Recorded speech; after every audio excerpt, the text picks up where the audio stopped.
posisinya itu hanya sebagai posisi saja, hanya sebagai jabatan saja begitu. Nah, jadi kita mencoba untuk sharing gitu ya. Saya mencoba untuk sharing tentang impactful leadership ya, berdasarkan mungkin adalah beberapa teori-teori yang bisa kita searching juga, dan juga berdasarkan mungkin pengalaman sendiri gitu. Nah, jadi kalau kita kalau kita belajar dasar-dasar leadership, kan leadership itu adalah seni kan, seni untuk mempengaruhi orang lain, atau kemudian ada definisi lain. Jadi leadership itu adalah kita itu kan soal menemukan jalan, kemudian membawa orang untuk mencapai tujuan itu kan begitu. Nah, namun dalam impactful leadership ini saya ingin mencoba mendefinisikan agak lain, yakni leadership itu adalah membuat orang lain itu lebih baik begitu, sebagai hasil dari kehadiran kita begitu. Dan juga kalau kita harus yakin membuat dampak itu berakhir ketika kita tidak ada begitu. Jadi Agim itu kan dulu pernah buat teori katanya, ada manusia itu ada manusia wajib gitu, ada manusia sunnah, ada manusia mubah kan begitu, ada manusia makruh, ada manusia haram begitu. Kalau manusia wajib itu di sebuah komunitas atau di sebuah masyarakat, jadi dia itu ketika ada orang-orang itu senang sama dia begitu ya, merasa terbantu, dan ketika tidak ada orang-orang merasa kehilangan, itu manusia wajib begitu. Kalau manusia mubah itu mau ada dia, mau nggak ada dia, tidak berpengaruh. Di masyarakat, di komunitas itu ya ada atau tidak adanya dia itu tidak berarti begitu. Nah, tapi ada manusia haram gitu. Kalau ada dia, orang-orang sedih gitu. Aduh, kenapa sih ada si ini begitu. Tapi kalau nggak ada dia, orang-orang justru seneng gitu. Nah, ini yang yang paling berbahaya begitu ya, manusia haram. Tentu seorang impactful leadership ini kalau menurut kategorisasi Agim tadi adalah yang manusia wajib itu. Jadi kehadirannya itu dibutuhkan dan ketidakhadirannya itu disesali begitu loh. Ketidakhadirannya itu kemudian membuat orang lain juga kehilangan begitu. Nah, seorang impactful leadership itu harus seperti itu. Nah, secara umum intinya ada dua yang mesti kita punyai untuk menjadi seorang impactful leader begitu. Jadi yang pertama adalah seorang leadernya sendiri, karakteristik leader itu sendiri. Nanti karakteristik leader itu kita bisa teladani juga dari Nabi Muhammad SAW. Nah, yang kedua adalah cara kita memimpin begitu. Atau kalau bahasa Indonesia itu to lead begitu, verb kan. Jadi bagaimana cara kita memimpinnya juga dengan baik. Nah, kalau yang karakter leader kita sudah bagus, kemudian cara memimpin kita juga sudah benar begitu. Nah, itu insya Allah bisa menjadi kita bisa menjadi impactful leader, yang kemudian leadership kita itu juga menjadi impactful leadership begitu, yang membawa dampak kepada lingkungan kita begitu. Nah, ini saya akan berikan beberapa contoh, beberapa ilustrasi. Ini soal cara memimpin begitu. Jadi ada yang do, ada yang do, ada yang don'ts. Kalau yang do itu yang harus dilakukan oleh seorang leader. Kalau don'ts itu adalah yang tidak boleh dilakukan atau yang tidak boleh ada di dalam diri seorang leader begitu. Nah, yang don ini kadangkala sering kita alami, atau yang don ini kadangkala sering kita lihat di beberapa di beberapa orang leader gitu. Tapi sebenarnya itu tidak boleh dilakukan gitu. Nah, ini yang pertama misalnya, seorang leader itu harus have a growth mindset. Ada yang sudah pernah dengar nggak growth mindset? Jadi mindset kita itu atau pikiran kita itu bisa dua kemungkinan. Yang pertama ada lawannya dari growth itu apa ya? Stagnan begitu ya. Yang kedua adalah growth begitu. Jadi maksud saya begini, teman-teman di sini mungkin rata-rata masih mahasiswa begitu ya. Nah, kalau mahasiswa oke lah, itu pasti masih masa-masanya belajar. Teman-teman ini kan dari semester 1, semester 2, semester 3 itu pasti mendapatkan pelajaran terus begitu. Kemudian mendapatkan tugas-tugas gitu. Nah, misal teman-teman kemudian lulus, kemudian wisuda begitu. Nah, apa yang ada di benak kawan-kawan? Pasti yang ada di benak kawan-kawan kan rata-rata ya, oh saya sudah menyelesaikan studi begitu. Nah, karena saya sudah menyelesaikan studi, kemudian teman-teman kan melamar kerja, kemudian dapat kerja. Nah, ketika teman-teman berpikir bahwa saya sekarang sudah menyelesaikan studi, saya kemudian sudah bekerja, saya sudah cukup nih ilmu, sekarang saya tinggal bekerja saja begitu. Nah, itu berarti teman-teman tidak memiliki growth mindset. Tapi apa istilahnya ya, stagnan begitu loh, stagnan mindset, step mindset. Jadi pola pikir teman-teman akhirnya akan stagnan begitu, tidak akan berkembang. Tapi kalau teman-teman, saya memang sudah bekerja, saya memang sudah bekerja, tapi teman-teman terus meningkatkan diri, terus mengembangkan diri, mencari keahlian baru, kemudian mencari skill-skill baru yang belum didapat sambil bekerja. Nah, itu teman-teman memiliki growth mindset. Nah, hari ini di era yang mungkin teman-teman kemarin udah dibahas ya di minggu kemarin itu kan, era 4.0 atau era apalah gitu ya, milenial dan lain-lain, mempunyai growth mindset ini sangat penting. Karena perkembangan ilmu, perkembangan teknologi itu sangat cepat. Kalau kita kalau kita hanya menguasai ilmu yang ada hari ini, tidak mau belajar ilmu yang baru, maka kita akan tertinggal begitu. Nah, seorang pemimpin itu harus mempunyai growth mindset itu. Jadi dia mau selalu belajar, dia mau selalu mempelajari hal-hal yang baru sehingga berkembang. Nah, kemudian yang down-nya ini adalah think you know it all. Jadi seorang pemimpin itu jangan berpikir bahwa kamu tahu segalanya, jangan. Nah, ini seringkali karena saya pemimpin, karena saya leader, saya punya tim, saya tak paling tahu segalanya. Gitu. Kemudian ketika ada tim kita ini mengusulkan sesuatu dan sesuatu itu sebenarnya benar, sebenarnya lebih bagus, tapi karena kita berpikir kita tahu segalanya, ini ditolak usul itu. Nah, itu jangan. Itu berarti pemimpinnya tidak punya itu satu growth mindset. Nah, kemudian yang kedua, be a contribution. Jadi seorang pemimpin itu harus memberikan kontribusi begitu. Memberikan kontribusi, dan yang tidak boleh dilakukan pemimpin itu adalah be a complainer begitu. Nah, ini maksudnya penting juga karena ketika kita memimpin, mau tidak mau kita harus akrab dengan yang namanya masalah begitu. Ya kita jadi bawahan aja, kita jadi tim aja itu banyak masalah kan. Masalah pekerjaan, target, masalah misalnya kegiatan ini, aduh kenapa ini kok pesertanya cuma segini misalnya gitu kan, ini pada kemana, itu kan masalah kan gitu. Nah, seorang pemimpin itu jangan jadi pengeluh gitu, be a complainer, jangan.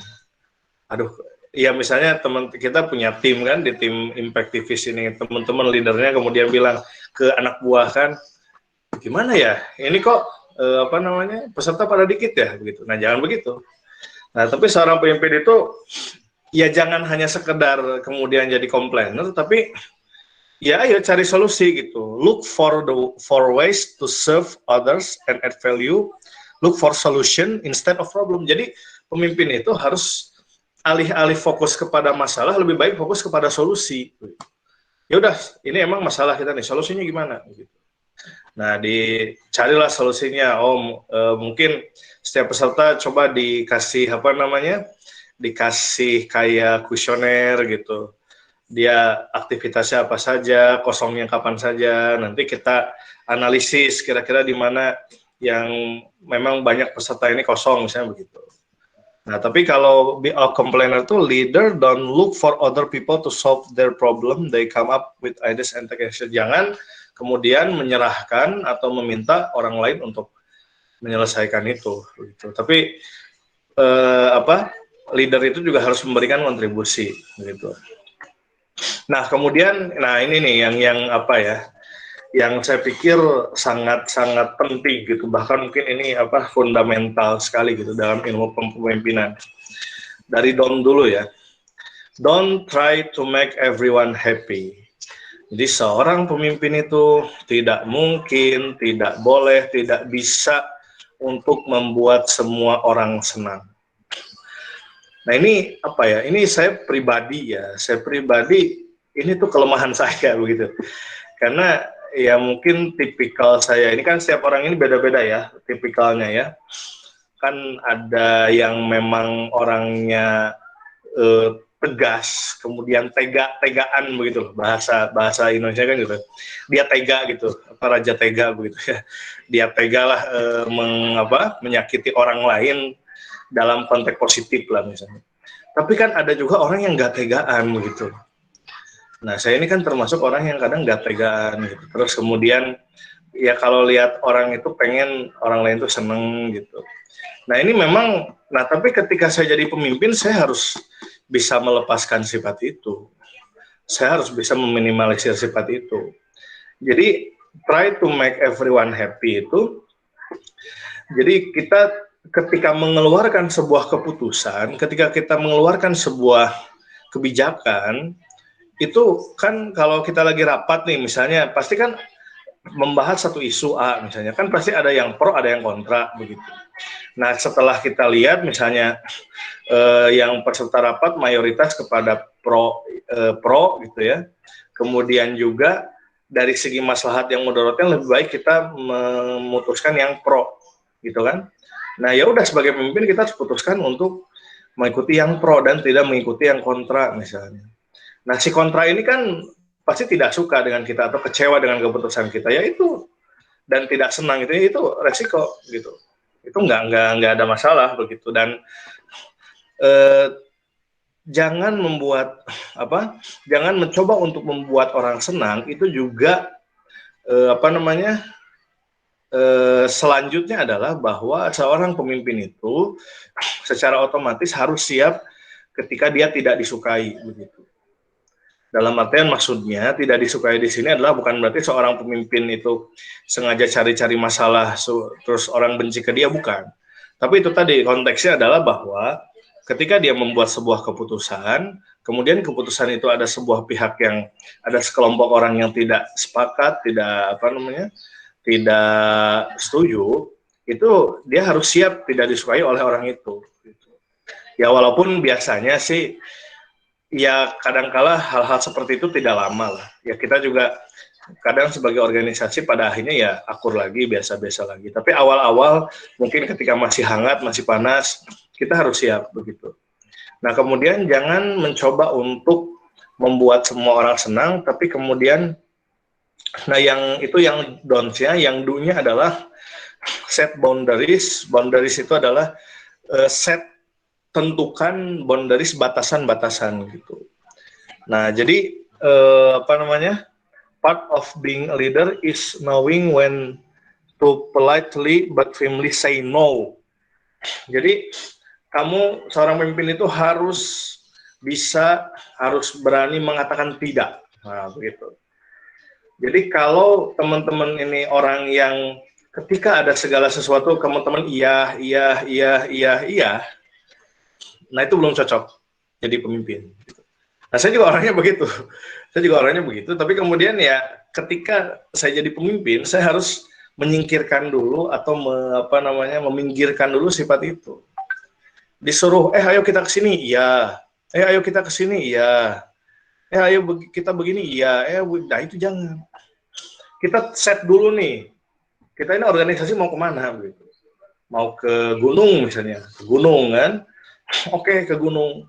Di tengah jalan ada tim kita, ada yang berubah pikiran misalnya, aduh capek ke gunung, kita ke pantai aja yuk.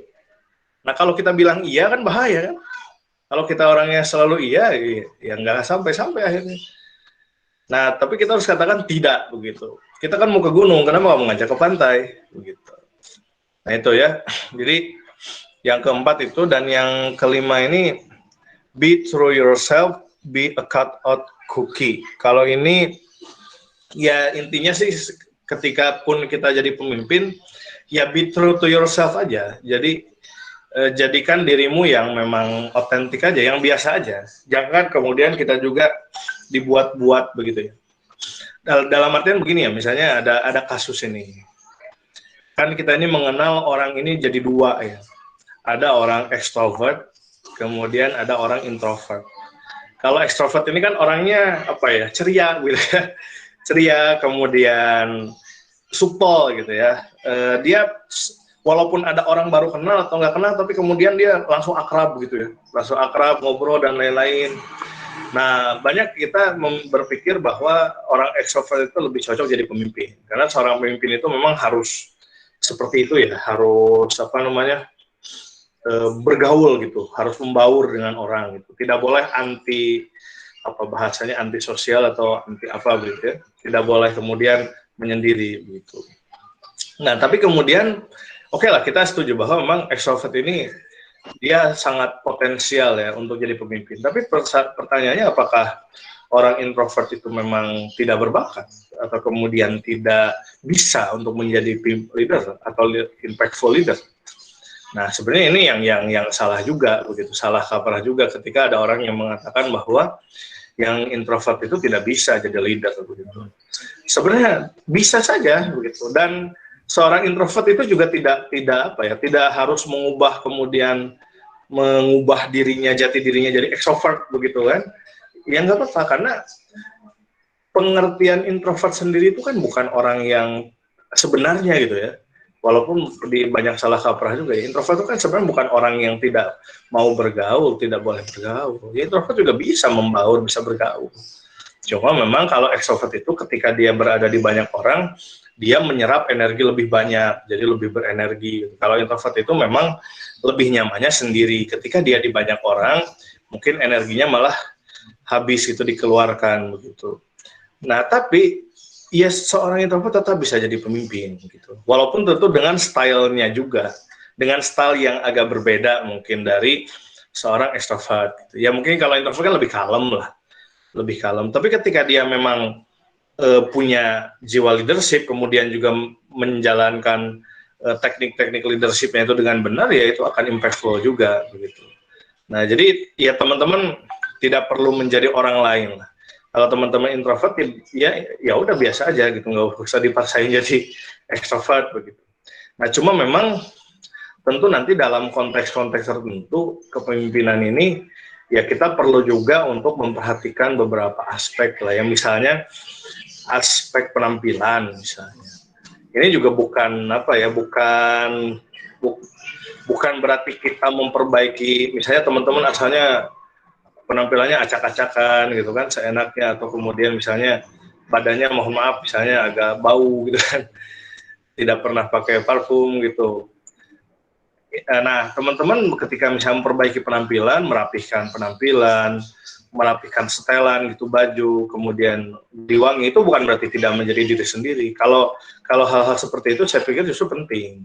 Karena kan ya pemimpin itu bertujuan mempengaruhi orang. Nah, agar orang dipengaruhi kan ya manusia itu kan tidak mau yang dilihat orang pertama kali, yang dinilai orang pertama kali itu penampilan gitu. Jadi bukan bukan berarti kita tidak jadi diri sendiri kalau soal itu.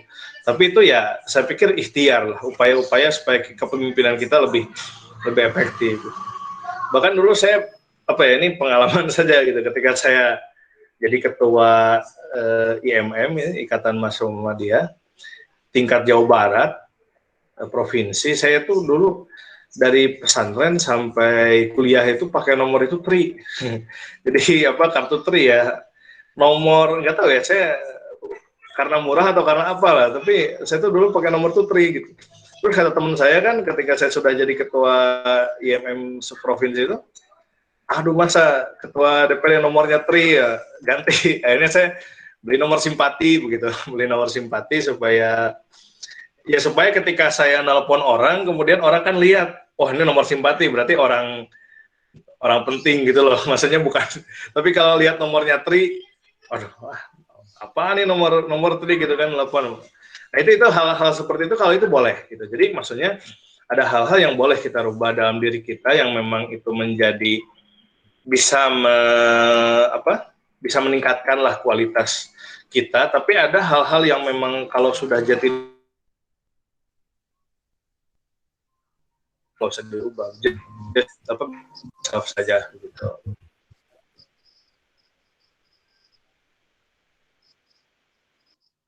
Ada leader, ada begitu. Jadi kalau leader itu pemimpin, kalau bos itu bos, tapi kemudian mungkin konteks ini bos ini dianggap pemimpin yang salah kaprah begitu. Tapi kalaupun misalnya suatu ketika kita harus jadi bos, ya jadilah bos yang leader begitu. Jangan jadi bos yang tidak leader begitu.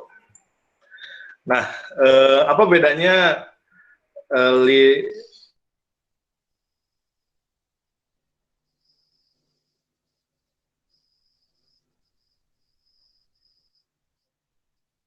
ayo kamu bisa begitu. Kalau threatens itu mengancam. Kalau kalian tidak memenuhi target bulan ini, maka kalian akan saya pecat begitu. Nah sebenarnya kalau teman-teman pernah belajar manajemen gitu ya, di pengantar manajemen itu kan memang ada apa ya dulu tuh saya lupa teorinya tuh. Ada teori X, ada teori Y begitu. Memang kalau dalam teori manajemen baik motivates atau ancaman itu sebenarnya ada gitu teorinya. Jadi memang ketika teman-teman menjadi leader, kemudian teman-teman punya tim, ada tim yang memang bisa bergerak itu kalau dia dimotivasi, ada tim yang dia baru bisa bergerak kalau dia diancam gitu. Nah kan di agama kita juga sama ya, di Islam juga kan kalau bahasa Qur'annya itu kan basyiron wa nadhiron kan gitu. Basyir itu memberi kabar gembira, nadhiron itu memberi peringatan, memberi ancaman. Nah kalau basyiron itu memberi kabar gembira itu kan ayat-ayatnya ayat-ayat surga ya. Jadi jazauhum inda rabbihim jannatu adin tajri min tahtihal anharu khalidina fiha abada. Surat Al-Bayyinah kan. Jadi Allah memotivasi kita kalau kalian beramal soleh, kalian akan dapat surga begitu kan. Nah tapi kemudian di ayat lain ada ayat neraka kan. Apa? Wa in kuntum fi raibim mimma nazzalna ala abdina fatu bi suratin min mithlihi wa usyhadaakum min dunillahi in kuntum shadiqin fa illam taf'alu wa lan taf'alu fatakun narallati. Nah fa illam taf'alu wa lan taf'alu fatakun narallati wa quduhan nasu wal hijarah wa iddat lil kafirin. Jadi kita itu diancam kalau berbuat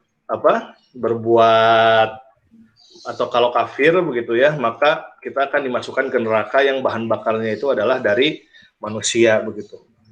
Nah sebenarnya memang dalam teori ya baik motivate atau threaten itu sah-sah saja begitu. Tapi kemudian kalau kita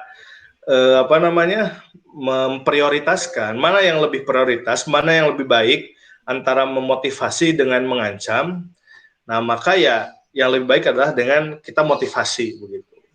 Karena motivasi ini kita lebih optimis bahwa manusia itu punya potensi, tinggal kita dimotivasi gitu. Nah, tapi kalau misalnya mungkin dimotivasi terus gak ada kemajuan, ya udahlah, diancam aja kan gitu. Siapa tahu dengan diancam ada kemajuan gitu. Tapi kalau dalam konteks mana yang lebih bagus, ya lebih bagus motivasi saja.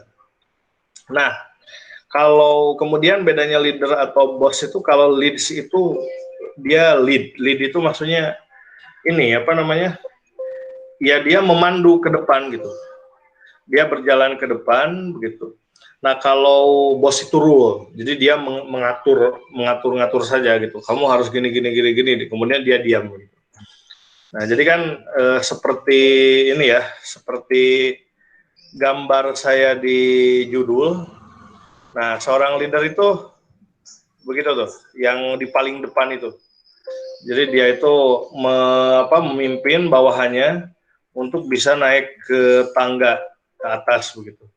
Nah, tapi kalau seorang bos itu mungkin dia diam aja di atas, kemudian hanya ngatur-ngatur, kamu harus begini, tapi tidak membantu sama sekali. Nah, itu seorang bos begitu. Kemudian, nah kalau seorang leader itu selalu mengatakan we, kita. Jadi ya kita bareng-bareng gitu. Walaupun saya leadernya, walaupun saya bosnya, tapi kita mengerjakan ini dalam satu komunitas, satu tim. Nah, kalau bos itu, seorang yang bos itu selalu mengatakan saya, begitu. Jadi egoismenya tinggi. Nah, kemudian terakhir ini yang penting juga, kalau seorang leader itu develop people, jadi mengembangkan orang begitu.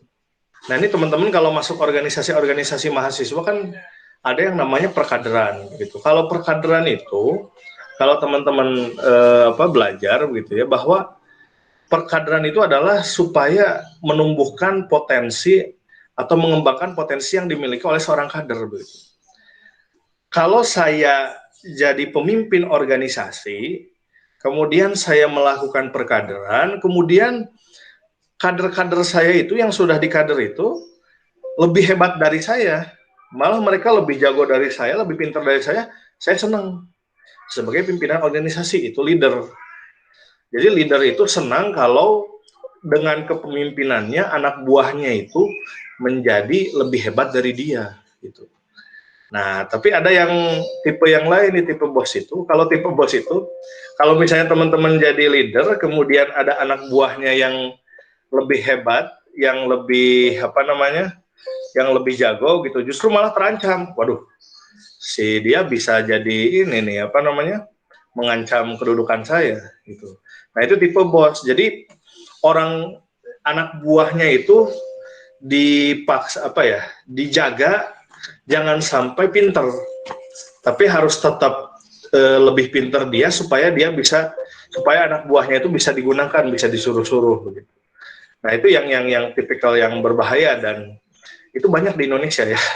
Jadi di Indonesia ini kalau misalnya teman-teman nanti di dunia kerja atau di dunia birokrasi atau kemudian di dunia kerja lah pokoknya ya, terkadang ada pemimpin-pemimpin, ada bos-bos itu yang dia itu lebih suka tuh anak buahnya tuh yang nurut gitu, yang iya gitu, yang tidak punya inisiatif, yang penting nurut, udah aman gitu.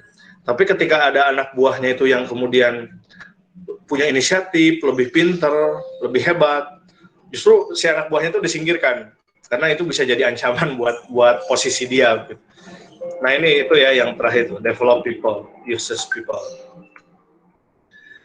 Nah, kalau bos itu, kalau leader itu dia tidak tidak ragu untuk give credits to member atau memberikan kredit itu penghargaan kepada anggotanya. Misalnya anggotanya sudah kerja bagus, ayo kita makan-makan begitu kan. Kan teman-teman juga gitu ya, biasanya kalau udah beres kegiatan tuh makan-makan terus bilang terima kasih teman-teman kerjanya bagus begitu.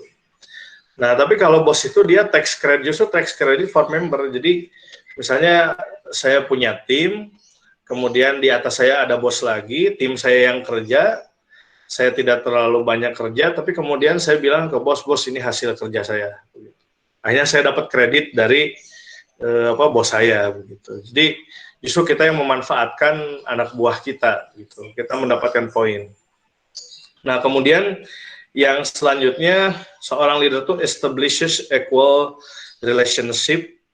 Jadi apa ya? Ini mungkin lebih dekat dengan sistem demokrasi juga ya. Jadi walaupun saya bos, kalian anak buah, tapi kita setara lah gitu. Dalam artian saya nggak harus dihormati, nggak harus dihormati sedemikian rupa gitu. Kalau dihargai ya harus, dihormati harus gitu. Tapi nggak harus kayak gimana gitu ya. Udah biasa aja misalnya. Teman kan leader juga ada yang seperti itu ya. Leader itu ada yang misalnya ke OB gitu, ke office boy, ke satpam, dekat ngobrol gitu. Nah, itu leadership yang bagus gitu. Jadi dia tidak tidak eksklusif gitu. Nah, tapi ada yang bos itu manifest favoritism. Jadi dia tuh gila hormat begitu. Pengen pengen dihormati gitu loh, pengen dihargai, dan dia juga tidak mau bergaul dengan yang bawah-bawah gitu. Nah, itu salah lah gitu. Nah, kemudian yang selanjutnya seorang pemimpin itu offers constructive criticism. Jadi dia itu menawarkan menawarkan kritisisme yang konstruktif, kritik yang konstruktif konstruktif begitu ya. Dan dia juga tidak marah ketika kemudian dikritik gitu dengan konstruktif. Tapi kemudian kalau seorang bos itu humiliate tuh ya mencaci maki lah begitu ya. Kalau ada kesalahan, kalau ada apa itu, dia tuh mencaci maki atau mendaunkan bawahannya gitu. Dan tentu kan ya sebagai leader ini memang yang ujian kesabarannya itu ketika tim kita ini tidak memenuhi ekspektasi kita. Ketika tim kita ini tidak sesuai dengan keinginan kita gitu. Nah, tapi tetap untuk membetulkan itu ya berbeda gitu antara leader dengan bos. Kalau leader itu ya kita berikan kritik kepada mereka yang konstruktif. Kalau bos tuh ya dimarah-marahin.